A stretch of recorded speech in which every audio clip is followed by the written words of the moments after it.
Have you ever really stopped to wonder what makes a computer tick? I mean, from the smartphone in your pocket to a massive supercomputer, they all share the same basic DNA.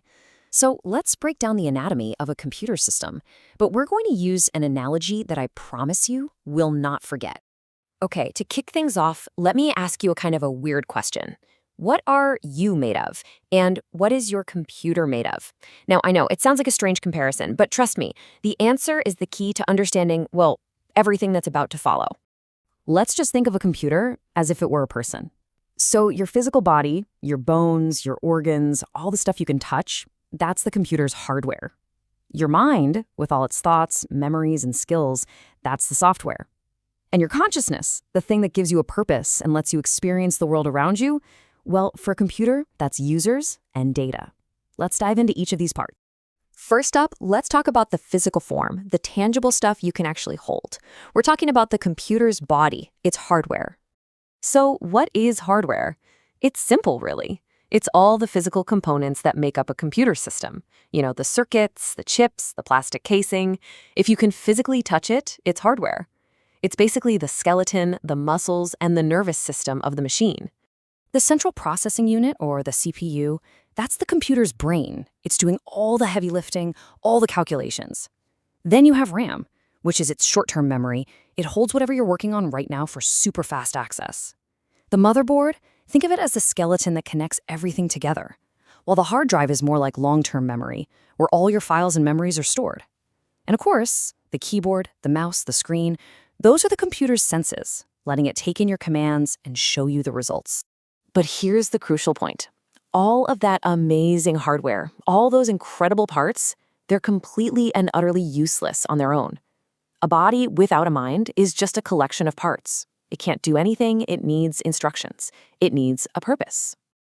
And that brings us perfectly to the next piece of the puzzle, the computer's mind, the software. This is the magic that breathes life into all that physical hardware. You could say software is the ghost in the machine. It's the collection of all the invisible programs and instructions that tell the physical hardware what to do and how to do it. You can't touch it, but you see its effects everywhere from the very second your computer boots up to the moment you hit send on an email. Now, the computer's mind can be split into two main parts. First, you've got system software, like Windows or Mac OS. Think of this as the subconscious. It manages all the basic automatic functions you don't even have to think about, kind of like your breathing or your heartbeat.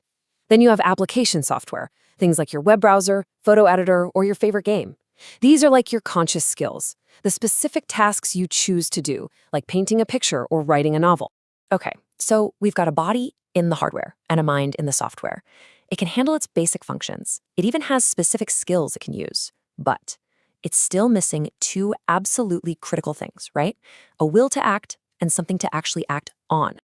And this is where the final and maybe most important piece of the puzzle comes in. This is the consciousness of the system, the users and the data. This part is actually really simple, but it's also profound. The user, that's you, you're the who. You are the consciousness that provides the intent, the desire, the whole purpose for the thing to even be on. And the data, all the files, the images, the text, that's the what. It's the raw information from the world that the system has to work with, kind of like our own senses taking in the world. I mean, think about it. Without you, the user, the most powerful computer on the planet is just a very expensive paperweight. It has no reason to exist. And without data, it's basically blind and deaf, with absolutely nothing to process. The user and the data are what give the entire system meaning. All right, now for the fun part. Let's put it all together. Let's see how the body, the mind, and the consciousness of a computer work in perfect harmony to do something we do every single day. So let's trace the anatomy of a simple click. It all starts with you, the user, the consciousness, deciding, hey, I want to open that file. Your hand moves the mouse and you use the specific skill, the application software, to double-click that icon. Instantly, the subconscious kicks in. The system software figures out where that file is and tells the brain what to do. And now the body springs into action. The hardware, the CPU, the RAM, the hard drive, they all work together to grab that file and get it ready. And finally, the file itself, the data, appears on your screen, which you perceive with your senses. It is a beautiful, seamless dance between all the parts. And that is the ultimate takeaway here. Hardware, software, user, and data. Not a single one of them is useful on its own. They are all absolutely essential parts of a single, deeply interconnected system.